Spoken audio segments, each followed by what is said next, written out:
Okey, aku nak tunjuk sikit kereta yang jarang orang main lah. Ada orang main tapi kurang lah. Sikit-sikit kalau main sikit, Honda, Mitsubishi, Evo. Itu yang biasa budak kenal lah.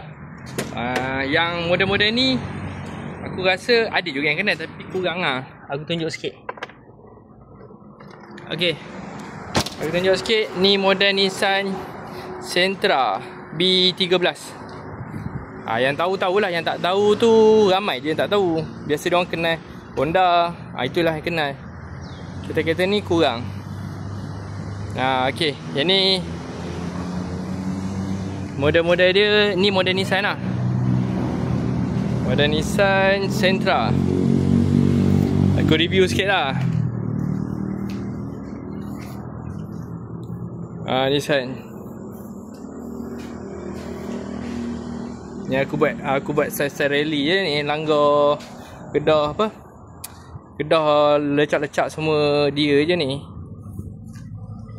Aku review sikit enjin. Okey, aku review enjin sikit lah. Ni semi. Ni pakai enjin SR. Kalau orang tanya SR apa? SR16. Mana pula lubang dia? Okey. Ni SR16. Ini semua nanti aku review lah. Dekat YT aku ada juga aku restore kereta ni. Banyak dah makan kos. Radiator aku buat semualah. Nanti tinggal aku nak tune. Banyak perkara lah nanti aku akan kongsikan.